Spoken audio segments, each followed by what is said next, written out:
विचार करा, तुमच्यावर भयानक अन्याय होतोय पण तुमच्याकडे ओरडून सांगायला आवाजच नाहीये.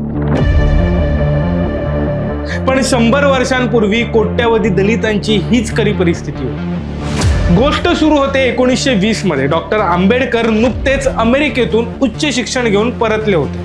पण त्यांना जाणवलं की जरी मोठमोठी वर्तमानपत्र इंग्रजांविरुद्ध लढत असली तरी ती देशातील अंतर्गत गुलामगिरीवर म्हणजेच अस्पृश्यतेवर बोलायला तयार नाही. जो ज्या मजल्यावर जन्माला येईल त्यानं तिथेच मरायचं, हीच ती विदारक सामाजिक परिस्थिती होती ज्यावर मूकनायकने प्रहार केला.